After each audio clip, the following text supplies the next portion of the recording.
Welcome to the All Ambient podcast, where we dig into the creative process, hear untold stories, and explore the brilliant minds behind some of the finest ambient music out there. I'm your host, Mike Graff. I'm excited to be in this together with you. Let's get going.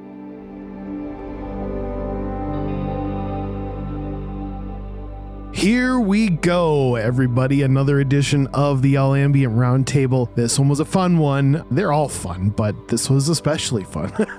We had a chance, of course, to hang out with Ben Tatlow, Marshall Usinger, and Kirk Smith. But we had a fifth member of the Roundtable today, none other than Chris Bartels, graced us with his presence. And we, to be completely honest, I had a plan and we had a topic and all of that. But with every bit of wisdom and knowledge and genius that Chris brings to the table, we just started spitballing on some stuff early in the roundtable, and it literally just took over where we were going. And I thought, hey, let's lean into this. It is great. And the topic we were going to talk about, we're going to save for another roundtable episode and have Chris back. So perhaps consider this a preview. Perhaps consider this exactly what was supposed to happen this time as we got together to talk all things music, creativity, life. It was great. Let's just get right into it. Here is our expanded circle edition of the All Ambient Roundtable.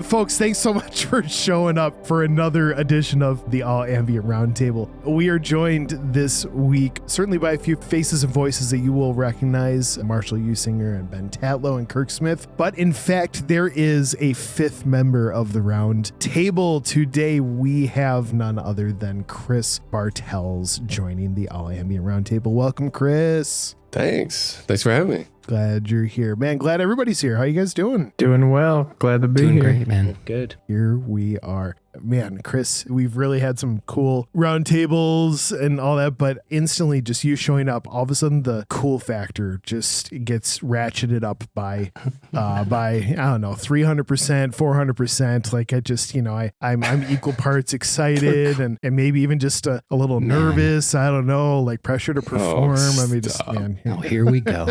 It's really great. I don't know about that, but you're very kind. Yeah, no, really, really glad to have you, man. Guys, we have some fun turf to cover this week, but before we get there, I know there's some things going on in kind of the bigger, broader global music world, but anything going on in personal music world? Anything that's itching on your guys' plate or that you're excited about or anything you've been up to? Who's working on what? Music. Who's working on what? Okay, so to clarify, I know we're all working on like totally get that. Where do we start?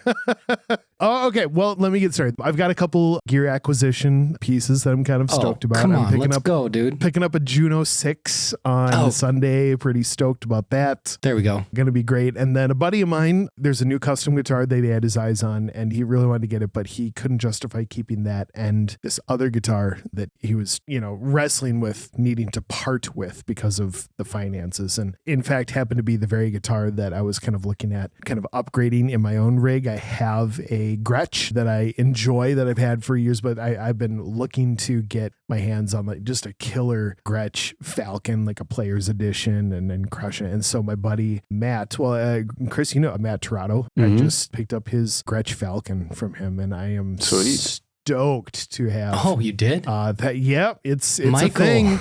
It is a thing. And, nice, man, I've heard that thing on countless recordings and let's be very clear. Matt is like 7,500 times better at guitar than I am. And so he can just like, obviously he's pretty good. He's pretty good, man. I don't even know the guy, and I agree with you. Haven't heard a note of what he's playing. And yes, I affirm I've heard that your statement. stuff, Mike. We're going deep. So let's just set aside the player of the. I mean, it's a great instrument. The tone is killer. I will hit open notes because like apparently that's all I'm capable of playing, and it will sound awesome. So I'm pretty excited about that. But that's sick, dude. So that's my fun little ads, I guess. I want to talk about gear stuff. Let's do it. What do you got? The rig that is surrounding you has increased in size. Is that part of what you wanted to talk about? Well, I got a synth. That is cool. Don't get me wrong. I got the OB6, which is really cool, and it sounds awesome. And it's, Wow. I asked our good friend Nathan, also known as Jameson Nathan Jones, I asked him, I was kind of like, hey man, like, is this kind of like too much like the stuff I already have? Because I knew it was a really cool synth, and there was this guy letting it go that I came across. I wasn't really looking for one, but I came across it actually on Reverb, but I saw he was in town. I kind of hit him up on Reverb and I was like, hey man, would you sell this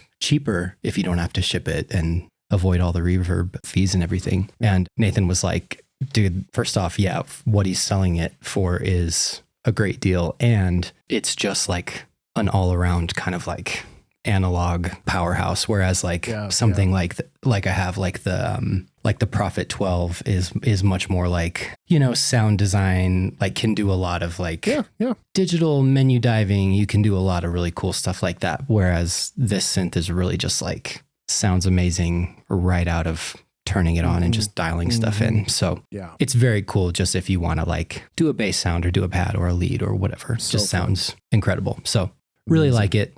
Did some stuff with it already. Love it. So that's great. I'm also just kind of like adjusting my setup a little bit. I'm like selling some of I have like some 500 series stuff I'm letting go of. Okay. I was like, Mike, some of the stuff we were working on for a while, I was like tracking some drums, not really tracking drums so much anymore. So I have like a preamp that I was using frequently to track drums. So yeah, I'm switching some stuff out. So like, I don't know, doing stuff like that is, I mean, you guys know how it is. It's kind of like inspiring and fun just to mix stuff up a bit. Yeah. I picked up a rack stereo EQ just for like mastering, because usually when I master, I have a 500 series. It's like a Pultec style EQ that I use for mastering. So I got this kind of like, it's like a Neve-ish style EQ for mastering. So I don't have that in yet, but I have that coming in. So that'll be sweet. Love it. I'm excited. And yeah, I don't know. We'll see. Just switching some stuff out, Yeah.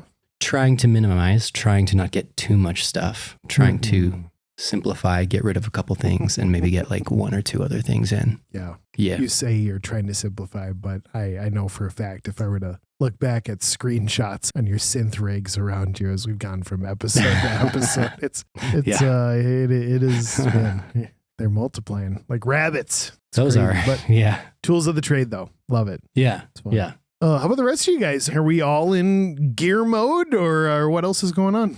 Not a lot of new gear for me lately. I'm borrowing have you guys heard of this? Have you seen this? Oh, yeah. It's, Vongon is the company. Oh. Yeah. It's called a Reclay. Oh. So it's like a really minimalist. I don't know that much about it, so I'm not going to speak too much to it. I just dabbled with it a little bit. I'm just borrowing it from a friend. But cool. That thing's kind of new, right? It's new-ish. I think it's new. I think. Is it polyphonic, monophonic? It's polyphonic. It's got 6 voices. It's cool. Yeah. I've only like messed with it once really so far, but a song came out of it when I was messing with it, I think. So, hey, that's a good start, right? It was worth having it in the room for the day. That's right. Yeah. It's a cool. Very cool. Love it. No, I've been in a place of not buying, kind of like good with my setup right now. Occasionally like a plugin will like wow me and I get it, but even that, not as much lately. I had like a handful of years where I was like buying a lot, selling a lot, and now I'm like in a place where I'm like, I'm good for now, I think. Well, that can be such a good spot to be too, right? A lie that I've believed every once in a while is that in order for my sound or my creativity to progress, it is going to necessitate more stuff. And where in fact, it's kind of just a cheater way around it. Like, it still would. There's been a lot of progression when you get a new piece of gear that might be inspiring or kind of go a different direction. But what other ways can I be creative or stretch or be inspired if I just choose to look at what I already have in a different way, or I try to, flip it upside down and use it differently or whatever. And so yeah, I'm totally with you, man. I think there's a real sweetness in what we have and not always assuming that the shiny thing that we don't have is the thing that's going to solve it by all means. Yeah. That being said, maybe I'll go hang out with Marshall and then I'll be inspired to buy like 3 new super expensive synths. Come over, dude. I would love to. just going to jump on what you were saying, Chris. I'm in the same boat. We've moved around a lot over time. I've just been like, hey, too much stuff means that it's too fiddly to set everything up properly. And so you end up just leaving things to the side and just not using them. So kind of finding like the most minimal setup that you can still be inspired by, I've found to be quite a helpful mental and creative process. And even with plugins and stuff, obviously you can have as many of those as you want. But I think over the last year, I've only bought like one plugin. Yeah. But even that, like even it being digital, it's the same thing if you're like, if and when you go to a new computer. Because I don't know about you guys, if I get a new computer, ideally not sooner than like 3, 4, or 5 years, but like when that happens, it's like, I want to set that up clean and fresh. I don't want to do like the time machine move over. That's just me.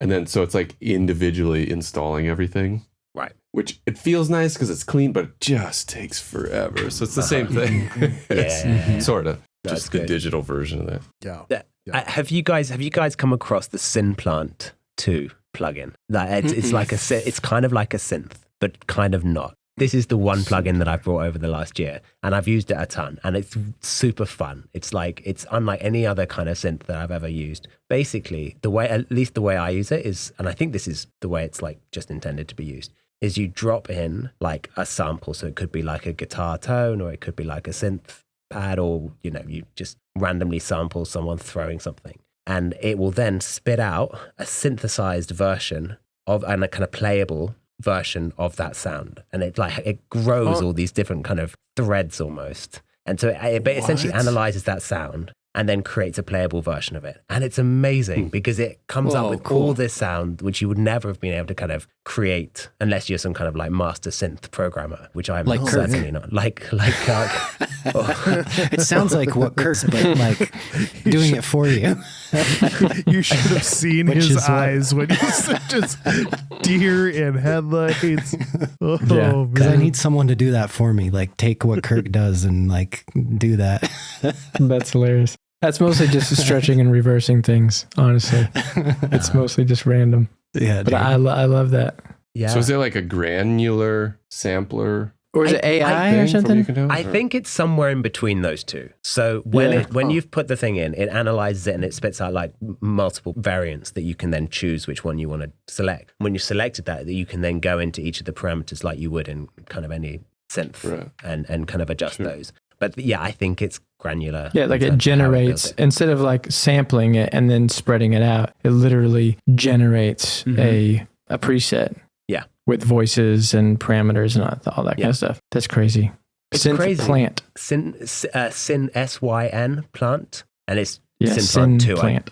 Synplant 2. I think it's great. It's just fun. It's not like, oh wow, the sounds are just the most incredible thing. You could play them solo, but they're amazing for just kind of interesting bits and pieces, shimmers in ambient music at least. Yeah. Cool. I love that. Sounds sweet.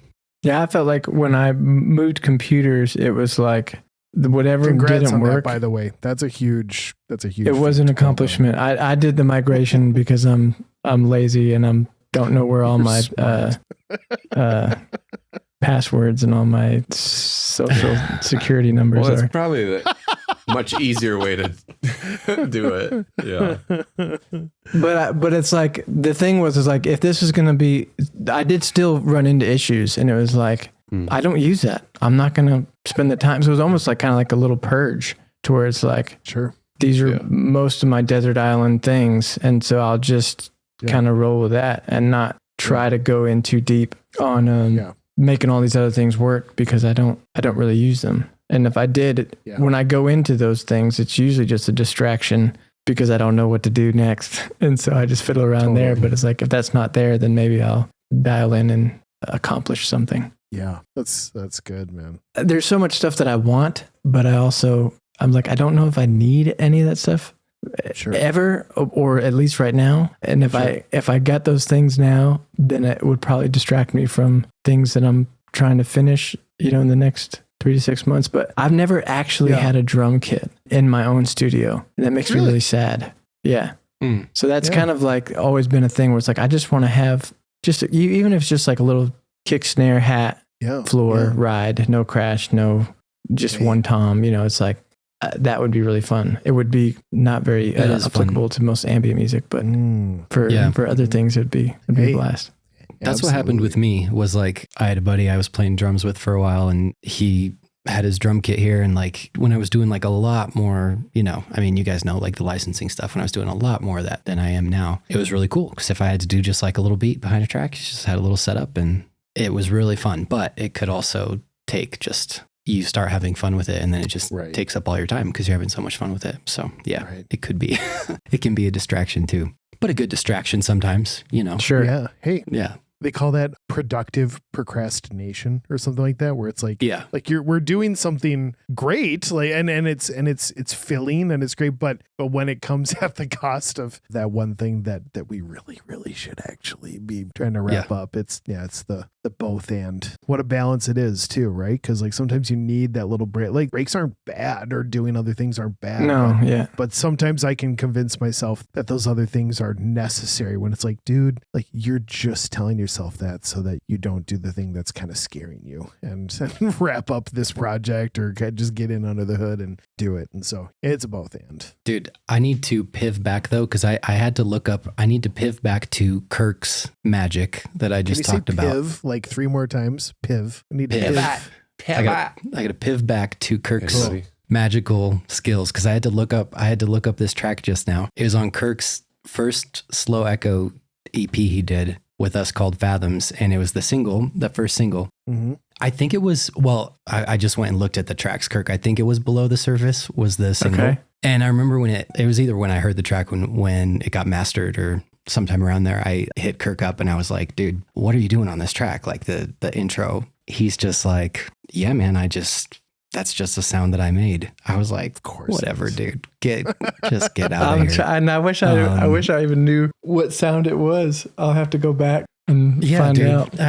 I mean, it was just one. I'm pretty sure you told me that it was just, something that you did with the Logic sampler, something crazy you did in there. But I think what I love to do is I like to grab like the tails of sustained notes, like pianos, really mostly pianos, because you have all of this weird harmonic stuff that you don't hear in the note. I usually go in the higher register of the piano and grab the tails, and then when I stretch them out, or I'll run them through a little bit of processing with, tape or saturation or things like that. And it's all like a plug-in tape, like Sketch Cassette or RC20 or something. But then I'll take that and then I'll stretch that over. And I think that's kind of where the magic happens, is because instead of like a synthesized sound, it's just got this weird overtone and it's not exactly in tune. And so then when you stretch it out, the whole kind of harmonic series just does even more random weird things. Mm-hmm. So luckily I have a out of tune piano, so that helps. Yeah. The magic. Yeah, man. That's awesome. Thanks, man. I just had a chat with an episode coming out soon with Jay Clifton, the mad scientist that he is. And I'm sure if you guys don't know him personally, he's like a tape machine guru. Like that's just what he does. And so we dug deep. He has at least, I don't think I'm making this up, but he has at least 3 different models of the Tascam Portastudio, because each of them can have a different sort of bent, or they add a different harmonic flavor to it. And so he's pulling them out like clubs out of a, like golf bag, like, oh, and I use this one to do this and that. And it just like, it just made me smile that Kirk, kind of what you're saying, like how cool to like, it's bringing something so musical to the art, but it's not done in a way where, and Chris, you're genius at this, where you create so many musical things by like a process, as opposed to I have a unique instrument that just like by itself created this sort of thing. I love, just the world of arriving at these extremely beautiful musical things by way of creating a recipe that not only a recipe that's, pretty unique, but one that, very few people I have seen or I've heard stumbling upon that themselves. And so it's super inspiring too, like to hear that sort of thing. You're just like, whoa, like, and feel like the scales fall off my eyes all over again and just keep getting inspired to try new stuff. So it's great. Yeah, I can relate with what Kirk's saying there. I love that process. So Kirk, do you use just Logic Sampler, or Marshall alluded to that? Yeah. With a lot of that I'll stuff? literally I'll process the sample, get it to where I think, oh, this will probably be cool. And then I just drop it in and stretch it out over the keyboard. Yeah, same. Yeah. I use this quick sampler most of the time. Drag how and you drop. can just drag it You just drag it and into the bottom of a Logic, and it just like does it for you, optimized, immediately spits it out. Logic Sampler has become, Quick Sampler even has just become like my favorite. It's amazing thing. Or doing like drag in something. This would be maybe less for ambient stuff, but like drag in just a bunch of Foley of whatever you want, and then drag it into the Quick Sampler, and then do slice by transient. Maybe fiddle if you have to, and now you have this like super alive organic thing that's playable in like 15 seconds. Percussion, it works amazing. Like take a drum loop, do that, just hit things, but then also doing it with tonal stuff, like the stuff you and I are working on, Mike, like more electronic stuff. It's like I'll do that with vocals, like a vocal stem, like 30 seconds of something, and you chop it up. Or as long as you don't have to be in the key, as long as you're in a key, and then you go -4 or whatever to the key of B, whatever that current song is, and then you splice it. It's just so much fun to so many accidents come from that.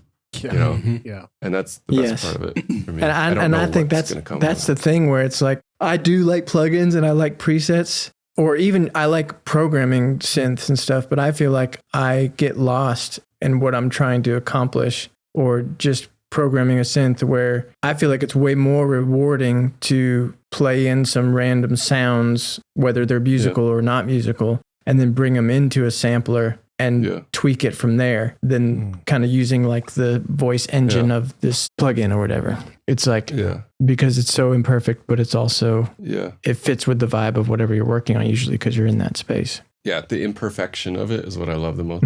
Like on a very recent actual example for me is like, I drove to Cleveland to write with my friend Elijah Bisbee some stuff, and we were just like hanging out in the same room, kind of like recording, and like, okay, you shut up, I'm gonna record, or whatever, or just like on headphones, which is great. And then, but so I took one of his guitars and was like this, it was kind of out of tune, it had a lot of character, it was old, and I like purposefully left it like that. I didn't try to like clean it up, I didn't want to polish, and I just like was noodling on the other side of the room and like playing not even parts, not even chords necessarily, just like little bits, little riffs. And then I sampled that, I just threw it in Logic slice mode, because I pitched it down or up, whichever one. I think down. I usually go down. Down's usually cooler. Yeah. And it was like 7, 8 semitones, something like that. And it was like it was already like this like raw, imperfect quality to the guitar itself. And then sampling and going way down. And it was just like kind of nasty, but it was so unique that we ended up using it not only on this song, but it kind of became character of this album that we're writing, and we used it on like 4, 5, 6 songs, because you can't really even tell what it is necessarily. And we got the cassette stuff going on that you're talking about, but it became so unique, and so it was like putting a little bit of a sonic stamp on this project because it was so unique and part of it. And so love it. It's so hard to get that. I for me personally, to get that thing, that unique thing, if you're not sampling and working with audio of some sort of organic thing, and then sampling. Well, especially I feel like with instrumental music, and it may or may not be instrumental, but I feel like with instrumental music, to have synths and synth basses and even guitars and things like that are really pretty and good are super necessary and super, like, they paint the landscape, they fill the frame. But a lot of times these audio imperfect things, they're kind of like the lead vocal, or they're like the little face, the little character, the little personality that's living in this world, and it puts that character into the story that you made with all this other stuff. Yeah, I love that. There is, right in line with this, do any of you guys listen to the podcast 20,000 Hertz? Yes. Pretty cool. It's just kind of like the world of sound, and some of the episodes, they kind of explore a wide variety of topics. Some might be more like of interest to you than others. But there was one recently about Hans Zimmer and his process. It was kind of right after Dune Part 2 came out. Oh, man. But I know. I know, right? So let's shift gears real quick.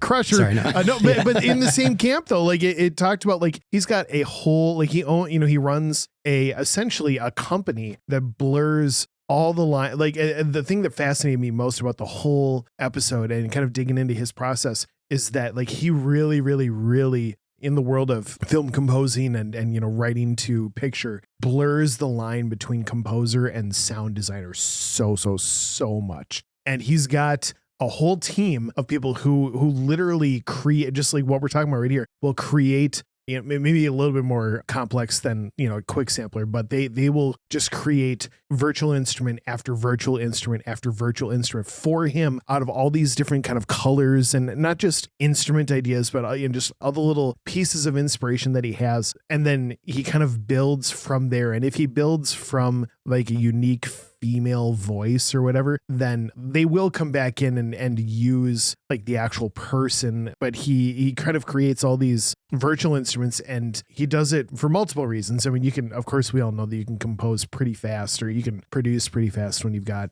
some great sounding instruments and stuff can fly out the door. Then having, okay, let's bring in the 60-piece orchestra. Okay, let's bring in the 40-piece. Like I get that. But even more so, like the thing that really interested me is he was just so adamant about every movie needs to just have its own feel, and not even just like in kind of a cute artistic sort of way, but he's like, man, if I'm just using the same plugins, the same virtual instruments that everybody else does, I can write good music, but it's just going to sound the same as everything else. And not that he's like hell-bent on, I need to be different, but more so like, how can I approach this in a way that just feels like it has originated from the very world that this film came from. And I love it. I mean, it is so much extra work, but I mean, like all of us could sit here and say at least, you know, 2 or 3 films of Hans's that, you know, were pretty impacting on us. Even if you don't love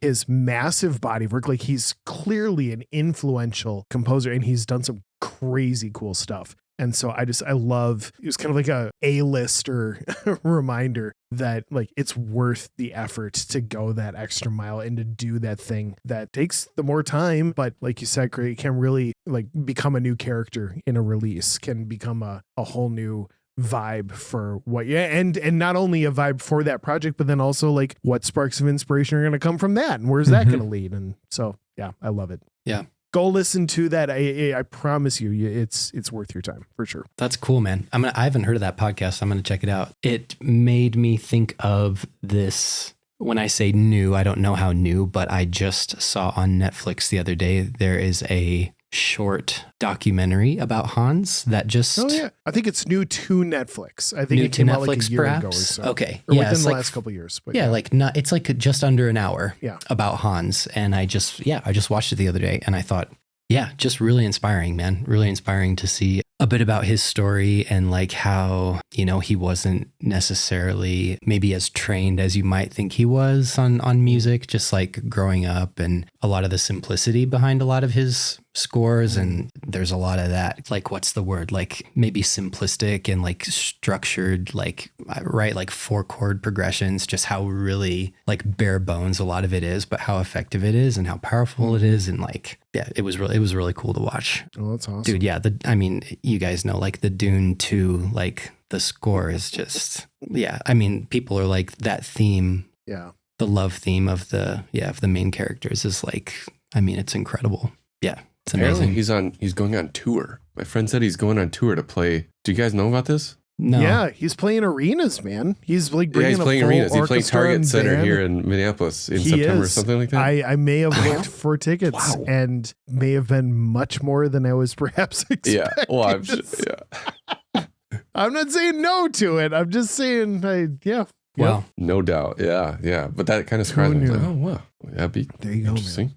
I want to talk about the sampler thing real quick. Like, well, I want to say one thing. I think, Kirk, you were like one of the first people that kind of like pointed out to me, like just the way to use that sampler, that I was kind of like seeing it used that way. It was like, so I was just kind of like, wow, like you look at something like that within Logic. I just had never seen it used that way. Right. So that was really cool. Yeah. Something for like my creative, the way that I do stuff, I'm like curious your guys' thoughts on is like just certain like guitar pedals, right? Like the stuff that I do that I think you guys probably know that I do a lot of is like the Chase Bliss stuff, the microcosm pedal, you know, some of the Strymon stuff, like, right. I feel like they're taking some of that you guys are talking about, like where you can, right, you're pitching it down. There's putting a lot of that, creating kind of the imperfection sounds, you know, that's coming across. So I think if I'm doing something with a synth, something that's become like, I think effective in my case, where I would love to use the sampler in that way, and not saying I, you know, couldn't learn how to do that. And I would love to, But something that's become like, I think, effective for the way that I'm able to, you know, get stuff done in like a reasonable time. And in some cases where it's like maybe even in like one take, and I can kind of like almost like be performing stuff and, you know, not even necessarily have to add too much after the fact, which has been really cool, is like you start with just a loop or, you know, some random notes or whatever that goes into like a chase mood pedal. And something I like with the mood pedal, or like maybe in this case I'll use like the microcosm pedal, is like you can pitch that down, or if you're looping it, you can like also, you can pitch shift it too. So it'll kind of like, it'll like Go not even out. necessarily. Yeah. Right. Like it's not, and then there's a point where you're not even necessarily like not sure what key you're in at that point. And so you're kind of like, it's sort of floating there. And yeah, and then you're sort of just working within that. So that's been like a really, I think for me, inspiring in the sense of like, I have these kind of pieces of gear that, right, it's a bit like, okay, I've acquired this stuff, and right, sometimes you're like, okay, now I have all this stuff. But in my case, it's like, okay, I'm reaching for this, and now it's sort of helping me just not be so overwhelmed with what I'm reaching for in my computer, right? So that's been really cool. It's kind of like trying to just limit myself to just working with this stuff, and I'm like using these pedals, and like that's kind of it. That's great. And in the mood stuff that I'm doing, like you guys know, the mood stuff specifically, I'm kind of like trying to just limit it to just, you know, just kind of synths and pedals, and almost like trying to not use plugins, and just kind of like seeing if I can challenge myself to just do that and see if I can sort of be okay with not using sound toys as just sort of like a creative challenge, you know? So that's been really cool and kind of like, just a fun, inspiring thing to do. So, but I like how some of these pedal companies are like, you know, there's obviously like all the granular stuff, and you're getting like those sort of artifacts where you're hearing like the, you know, the noise and those kind of like that glitchy stuff. And yeah, I know. I mean, I know we're all big fans of that stuff. So that's really cool too. I love it. I've been going almost opposite direction and like going more in the box of like, how can I challenge myself to create the stuff that you're talking about, Marshall, of just like a general interesting audio things, you know, be it the sampler stuff that we talked about, or just like working with literal audio waveforms a lot more, which I didn't used to do that a ton. I used to think of that, oh, that's like more editing phase, you know, whatever that means, even though for me, it kind of blurs together, editing, mixing, writing, blah, blah, blah. Now I'm like, you can get really, really creative just working with a piece of audio that's already recorded. Yeah. Be it something you just played and then you print it to audio, or you're working with a sample, or you're working with, I do this a lot where I just like work with part of a stem of my own song of a completely different project or whatever. And then I pitch it down or up, and then I reverse it, and then I warp it. And then I'm obsessed with layers, or I throw, you know, everything through guitar rig or plug it or whatever. Yeah. So it's sort of the same mindset, but just like finding different ways to challenge yourself to like make interesting things. Yeah. Basically. And actually I do quite appreciate that too. And I think it was actually, Chris and I have a EP coming out, a 2-song EP. And I think one of the tracks on that EP, I was like, hey, there's a really cool keys sound on that track. What did you do for that? And Chris was like, that's right. There's a track he's like, there's a track you gave me on the video game that we did, and I actually sampled your keys track. So he's like, that keys sound is actually the keys sound that you gave me. That's right. That's why you like it so much. I love that. And that's why you like it. You didn't know that. You were like, that's a sick sound. What is that? That's the only thing you did that I like the sound of. You just brag. What was it? The piano and the guitar I can live without. The stuff I actually did. But that one key sound was killer.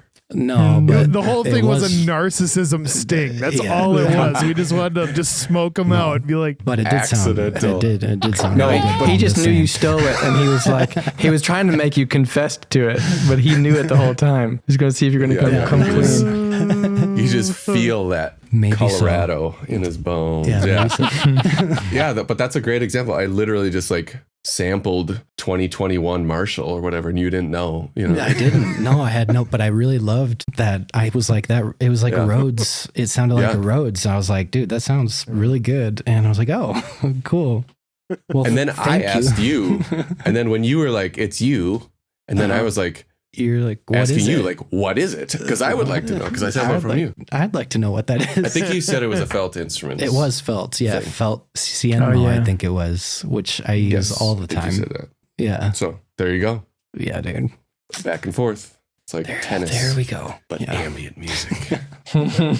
But this is very good, right? Because it's so easy to get fixed in like, not fixed in the way of like that this is like the only way to do things, but I feel that when you get inspired in this way that you're doing things, it can be easy to get stuck in the way of doing them to where you're almost like you close yourself off to doing like the other things, right? You almost like forget to allow yourself to do things in other ways. Like if I'm inspired in doing things in like one take, which is really cool, and great to do, doesn't necessarily, it's like, okay, well, let's not make that the end all. So it's like a good conversation to be having just in the way of like reminding ourselves to be like, okay, like let's still allow ourselves to be able to experiment with stuff and not just be like, this is the only way we can do it kind of thing. So I get so caught up sometimes in creating interesting sounds and whatever that I forget or like don't want to like literally play instruments sometimes for a song, which sometimes it depends on what you're going for. Maybe that's fine. But like sometimes like, okay, I should like go back to the keyboard and play notes now. Maybe. I should play something. Well, and that's kind of what, so that 20,000 Hertz episode with Hans Zimmer, like he will map out a bunch of the stuff that you'll hear in a final film. He'll map it out with these sampled instruments that he's created. And then like one by one, he'll kind of assess like, do I want that to survive? Or do I want to maybe go back to the source of that virtual instrument and actually like record the real thing and try to do like in one take or bring in that person? And it's kind of a hybrid process, but I love both sides of that coin for sure, because you can have so much fun and you can mangle and all that, but then also to not completely leave in the dust the very thing in which brought that sample or that melody or that whatever into the world in the first place. Yeah, totally. Ben, you've been quiet, but I know that is, in a lot of senses, decidedly so. I know that your throat is kind of bothered. So thank you, of course, for gracing us with your presence and wisdom as always. But do you have anything to add in on this big, crazy thing that we started spinning here? I've been inspired listening to all you guys talk about this stuff. It's great. I mean, from my perspective, I'm on board with so much of what you guys are saying. I have been working on a lot of music with field recordings in different ways at the moment. Some of them just like pure, just nature sound and that style. But increasingly what I'm trying to do is use nature sounds or all field recordings in general as kind of like really interesting textural layers, but also almost as instruments, and trying to figure out what that looks like in the context of a track. So you kind of get that feeling of space that I think that field recordings often do. They just kind of elevate the whole soundscape, but do that in a way that is like super intentional and like, okay, how are they, if you've got drums in the track, how are they kind of gated or, edited volume wise with what's happening on the drums, or how are they kind of increasing here and decreasing here? Especially the low end of some field recordings, if you've got like kind of rain or thunder and stuff like that, how can you kind of have that really, really low end in there, but then cut out a lot of the other frequencies? Like those kind of aspects of working with field recordings, I find quite interesting to explore. Yeah, in all kinds of contexts. So and the other thing I am doing is trying to create I had not also heard this episode with Hans Zimmer, but I try to do that as much as possible myself. Is basically create my own sound libraries and playable presets and all that kind of stuff. I don't know if you guys have come across a program called Decent Sampler. If you haven't, it's definitely worth checking out. And that's, is it Greg or Dave? David Hillowitz, yeah. David Hillowitz. There we go. Right. Yep. So he's great. And his YouTube channel, if you haven't checked it out, it's awesome. Really inspiring. But it's actually a really, really, if you know even kind of basic HTML, like it's a really, really easy platform to code for. And so you can create your own things in there, like really, really quite straightforwardly. So I've done that quite a bit with little samples here and there. Fun. I have a couple of sample instruments on their store actually, but just even for myself to have a whole bunch of stuff that I've created and that you kind of like, hey, this is my unique little sound that I'm using in this. Yeah. I like it because even if it's not perfect, in some ways that, as you say, Chris, like that becomes the character of a piece or a part of a piece. Yeah, totally. Man, we kind of riffed on that for a hot minute, didn't we? I dig it. Love it. I dig it. There was one last, when you were saying the nature, the field recordings, I saw this one thing, I haven't tried it, and I think it was just in Serum, but they used like field recordings, whether it was rain or wind or whatever, and they put it in the noise as a source for modulation. Is that the Nest Acoustics guy? I think it is. Social? Yeah, I think that's who it was. Yeah, and I was like, that's so great. That's genius. Oh my goodness. To where it's like you use, whatever nature sounds to be the modulations for pitch or modulations for envelope or filter. It's like, so now you take the real world and use it to modify the digital domain. And I'm like, yeah, that's genius. I haven't tried it yet, but I love the idea. You can do that kind of thing as well. If you have a convolution reverb and you just, add in like a 10-second field recording, especially if it's got lots of like, bigger sounds or whatever in there, and just try it as like a source for, I use Convolugy as one, but I guess there's one in Logic as well. And it's just super interesting what it spits out. It sounds nothing like the original, but it can kind of have all kinds of weird textures that it, reverse it, stretch it, all the rest of it. Pretty cool. So cool. And shout out to, I don't even know the guy's name from Nest Acoustics, but he runs his whole setup on like a 19-inch CRT television, and it's just the most beautiful thing. So when you see like Logic and Serum and all that stuff just on this, like, like the lines scrolling. It's like a TV like you'd have in your kitchen in like the 1980s. It's so great. Exactly.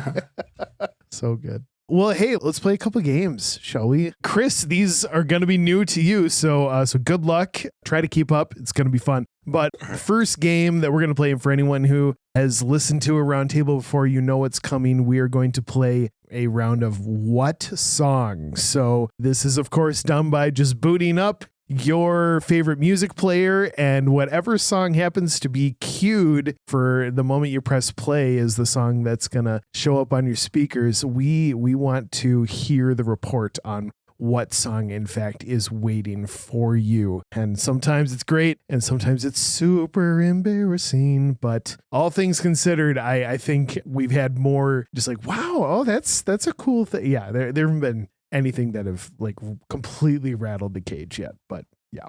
Who wants to get started? What's in your queue? What's waiting for you? Have any of you guys listened to Chromeo? Mm-hmm.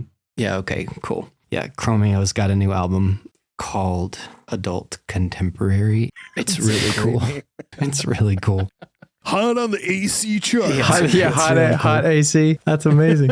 It's cool that Chromeo's like, I don't know if they came back. I don't know if they were out for a while. It seemed like they were, but I don't know if any of you guys are familiar with Vinyl Me Please, but I have a Vinyl Me Please subscription, and so Adult Contemporary popped up and I grabbed that as my selection for last month. And so I got this one, and it's just a great album. So I was listening to it in the car today. So the track I have on is called Replacements. It's just a really fun, dancey, great album. My kids love it too. I would recommend it. Yeah. Nice. Fun fact, Chromeo is co-headlining a tour with a band that was on my What Song. Yeah, Mike, I meant to tell you that too. With the Midnight. And I think I'm going to go see him, Mike, in October. Are you going to come out to my house and come see them out here, or are you going to hang out by your house and see them there? Well, I can come out there also, and or maybe and or both. Let's go, dude. Man, they're rapping at the Mission Ballroom. Oh, that's really cool. It looks like that's the last stop on the tour. When's Minneapolis? 4 days before Denver. Oh, okay. October 14th. Oh, girl. Decisions to be made. Road trip. Oh, girl. Yeah. Nice. Chromeo. It's huge. Yep. All right. Who's going next? I can. Kirk. we got Chris. We all got. Chris, you want to go? Oh, sure. Summertime Clothes by Animal Collective. All from right. their iconic Merriweather Post Pavilion. Oh, nice. Anyone else know that album? Into that album? Of course. Okay. I mean, I've loved that album since 2009 when it came out, but has it been that long? Wow. 2009. I forgot about it for a little bit. And the reason I thought last week I was at the coffee shop and I heard what I thought was their song, My Girls. I thought they were playing. I was like, oh, great song. Love, just that synth. If you know it, you can hear it. Mm-hmm. When it was not that song at all. It was somebody's random ringtone. really loud in the coffee shop, playing some like synth thing that made me, but my brain went to My Girls. And then I was like, oh, I need to listen to that album. Yeah. So that's funny. it was this person's random ringtone that like inspired me to re-listen to this album. And this was like last Friday, so like a week ago. And I've been listening to it ever since, and inspired to like even write something with that synth I was just talking about. Because you could do cool like arpeggiator stuff with that synth. And so it's just like kind of going for that feel. But so thank you, person at the coffee shop with a way too loud ringtone. With their AI composed ringtone. Write me a Animal Collective wannabe ringtone. Write me a it sounds like My Girls. And oh man. Oh, that's a good one. Ben, you up next? Sure, yeah. So the track I have is Butterflies and Hurricanes by Muse. I'm sure you all know it. It's on there because Anita and I were watching a Netflix show called Fool Me Once. I don't know if you guys have, I don't even know if it's on Netflix USA, but it's a really good show. It's like a British kind of mini series, I guess. But yeah, really, really good. But the theme tune sounded like was eerily reminiscent of like, I was pretty sure it was a Muse song. And so I was kind of going through their catalog trying to figure out which one it was. I did not find it. Which one it was? Anyone does. Yeah, if anyone does figure out which one it sounds like, I think it's Muse. It could have been a sound alike. It's got that. It was an AI composed song where they typed in the thread. They gave Muse as the brief. Yeah, exactly. I feel like to sound like common theme. Yeah. Oh man. No, the theme tune was composed by someone. You can find it on Spotify, but the kind of main hook is like, okay, that is almost plagiarism, at least in my mind. Should probably go to court. Yeah. Heavily inspired. But I didn't find it. I didn't find it. Now after listening to this episode. Exactly. Yeah. They're to call you as a witness. Retroactive royalties. Oh man. Anyway, that's awesome. It's a great song though. Anyway, Butterflies and Hurricanes, and the theme tune Very cool. is good as well. Love it. Once. And I don't think that's the first time that Muse has come up on What Song either. So there you go. Shout out to Is that right? Shout out to Muse. I don't remember who it was, but it was me. I had him. Speaking of me, I have it's just, Ether. Please title your next album that. Just speaking of me. Speaking of me, all segues lead to me somehow. Speaking of me, what keys? I love the keys on that track. That's what March. Where'd you get those keys? My keys sound really good. Love that keys. Speaking of me, I had Ether by Sungazer, which is I know Sungazer. That's the Adam Neely jazz fusion band. I don't actually listen to him that much, but my nephew was trying to send me some crazy Japanese jazz music to listen to. And I was like, you would probably like Sungazer. And so I sent him this track. I think he liked it. Love it. That's awesome. He's into like anime Japanese jazz, which is like its own. Wow. Is that it's its own thing. And it's it's incredibly chaotic. It's like math rock meets jazz fusion. And looks like, 8-bit Minecraft album art too for oh my gosh. Have you guys seen this? This is reminding me. Have you guys seen like they're doing I've seen videos of jazz bands or bands playing video game music, like classic, Mario Kart stuff, but they're playing it live at a venue while people are playing the video games. Yes. I'm like, that is amazing.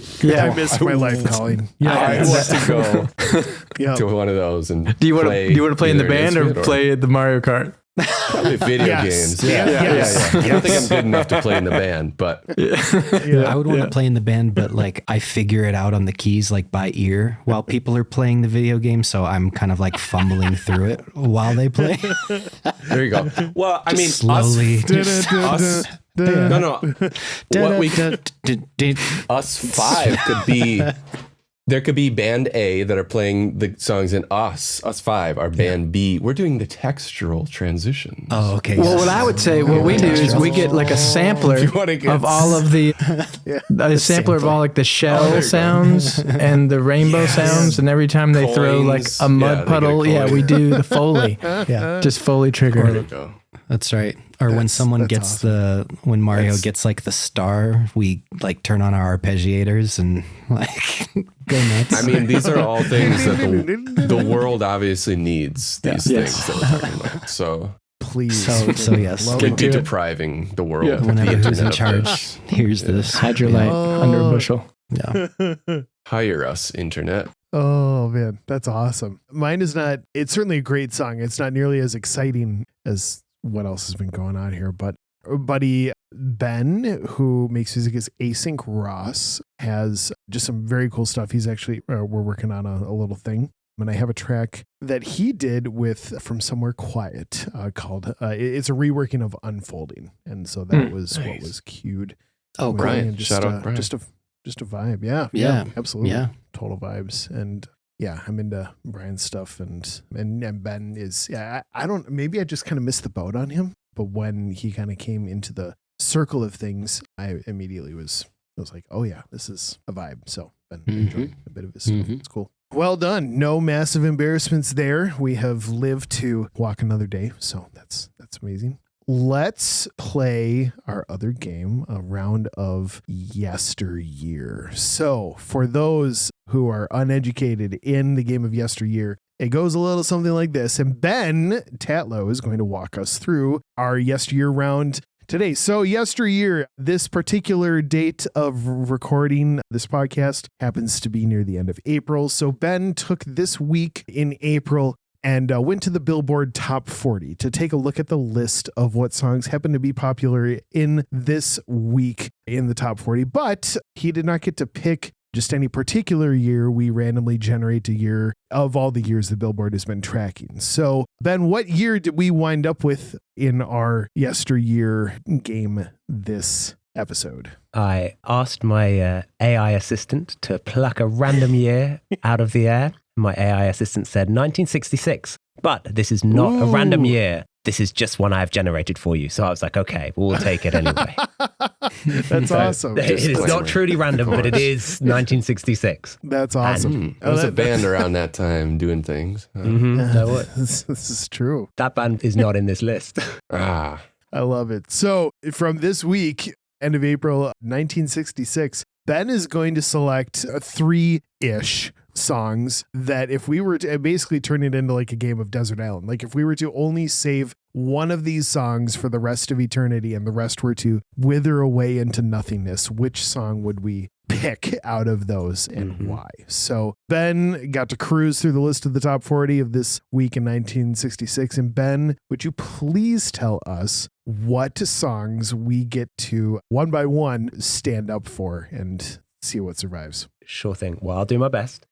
I will preface this by saying there were some great tracks on this list. I didn't know all of them, I'll be honest. In fact, I only knew maybe 5 to 10. So these are the 4 I think were the most, or 3 that were the most. We are 60 years out from that, which is crazy. We're 58 years out from. But there are some amazing tracks in this era, and these 3 are like super well known. So I thought I'd pick those ones. And then I have a little bonus one. The bonus one I will come to, and you'll realize why it is a bonus one when I come to it. So anyway, first one is Bang Bang, My Baby Shot Me Down by Cher. So this track is actually not the one it's the same song, but it's not the version used in Kill Bill. Yeah. That's the Nancy Sinatra version. But this is, I looked it up on Wikipedia, the original. So now you know. The second track is California Dreaming by the Mamas and the Papas.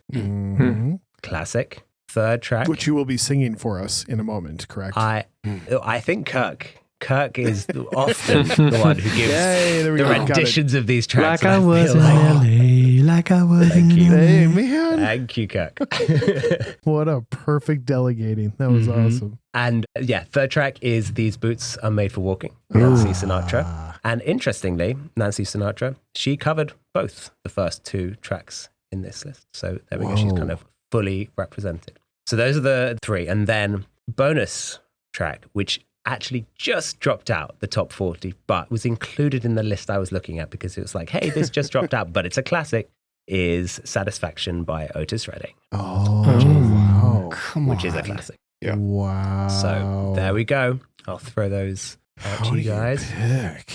Okay, I'll go first. I'll just go. I'm going to go with These Boots Were Made for Walking because Nancy Sinatra is awesome. But also, there's something about just like the cadence of that song and just like the doom, doom, doom, doom, doom, the bass the way line, that bass, it's a little, I mean, I know I've said this sort of thing about Yesteryear before, but I love the songs that are just a little left of center, but have still just transcended all the thing. It was one of the very first ones that we talked about, Tub Thumping, you know, the title, like how that title should probably have never been attached to a song that was trying to ascend up the top 40 or Spice Up Your Life. Like I stood up for that one because it had kind of this Latin thing. And I was like, I actually kind of like this song, Guilty Pleasure, even though I'm not a huge Spice Girls fan. I'm not like, you know, rampantly listening to all their other stuff, but I thought it was a unique song that wound up, you know, becoming just as popular as all the other stuff. And so I thought, yeah, the Nancy Sinatra song was just different enough from a lot of the other things that were happening at that time. It just felt free. And again, like this is, listen to that or you interpret that however you want, because of course this is coming from 60 years removed and that happened before any of us were born, of course, but it's just different enough, but still very accessible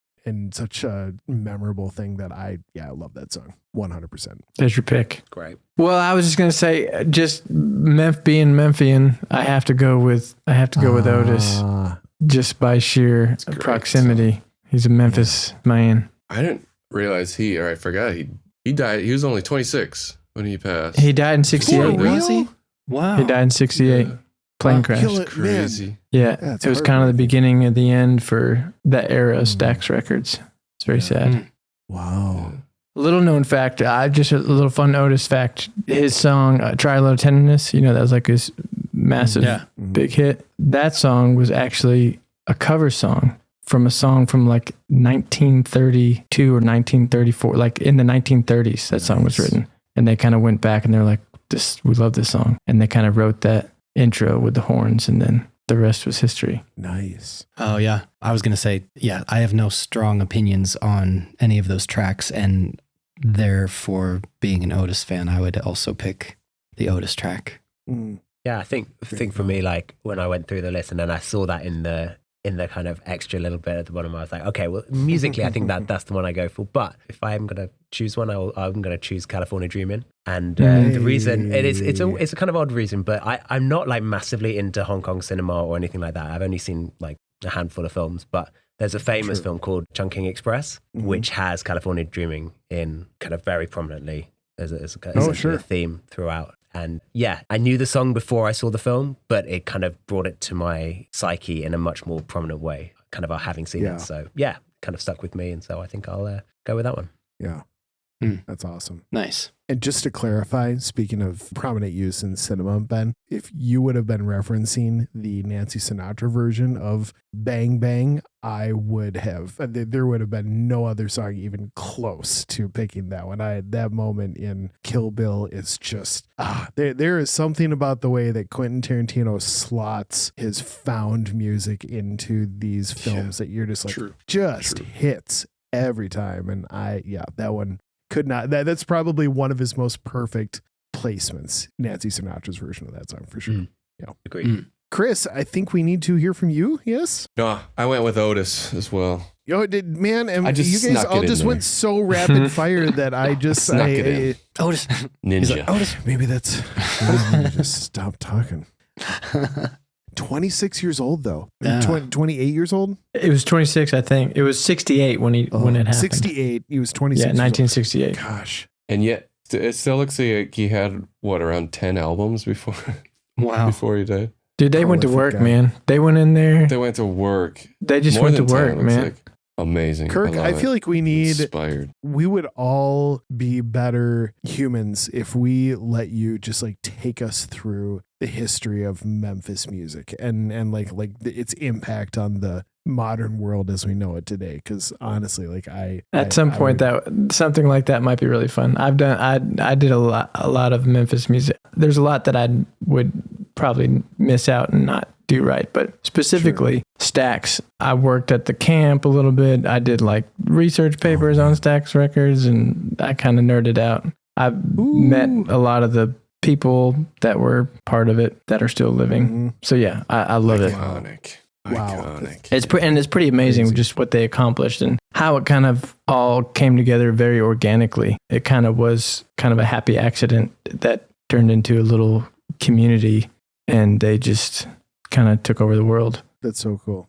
I think I want to, and I'll send you guys all links to this, but I'm going to just like listen back through, and I want to earmark at least one thing. Maybe you just kind of going back through it in your head, or if you want to listen to it as it comes out, just to go back through it and just earmark at least one thing, or maybe a couple things that is worth just throwing an hour at, or worth, just trying something that just brings you outside of the way that you currently do things. If for no other reason than to just remind yourself that we can approach this thing called music, this thing called art, from all these different angles and still come up with something really, really, really unique. And a lot of that does have to do with, what's already inside of us and the approach that we bring just with whatever method we use. But switching up methods can really spark something. So that's a challenge I've given myself, but why don't I just make that a challenge for all of us to just stretch in a way that is really life-giving, not in a way that's like, oh my gosh, there goes my afternoon. But like, man, it was fun to just try it Marshall's way, or to try it Chris's way, or to try it to stretch beyond the way that I would have started that next round of, beginnings or ideas, or how I was going to kind of approach adding some layers to a collab, or find that character sound that's going to be the plumb line through a whole release. It doesn't just happen it does happen by accident, but we have to put ourselves, kind of what you were saying, Chris, like we have to put ourselves in the line of fire in order for those accidents to happen, right? So let's just keep running after some happy accidents. Yeah, that's encouragement to me, to all of you guys, and certainly to everyone who's listening. Man, it'll be fun to hear what comes as a result from some of our thinking outside the box stuff. I cannot wait. Mm-hmm. Yeah, man. Sounds great. That's good stuff. Awesome. Well, man, Chris, it maybe took like 90 seconds for me to completely forget that you're not just always here in the Roundtable. Like you are such a welcome presence. There is nothing that doesn't completely feel at home about this. You're just a treasure, and thanks so much for being an active part of this, and really an active part of, I believe that I accurately speak for everyone in this Roundtable, saying that you just make us all better and life is just that much sweeter because you're a part of it, and just relationally and creatively. So thanks for being here, man. It means a lot. Yeah. Thanks for having me. Thanks for saying that. Yeah, I mean, every single one of you guys I consider a friend. So it's like, you guys inspire me. I love your music and love working with you. I'm like, so yeah, very much just like hanging out with friends. So appreciate it. Thanks, Chris. So good. Yeah, thanks, Chris. Yeah. You're always welcome. Well, until next time, thank you guys for being a part of the All Ambient Roundtable, and we'll see you again real soon. See you soon, guys.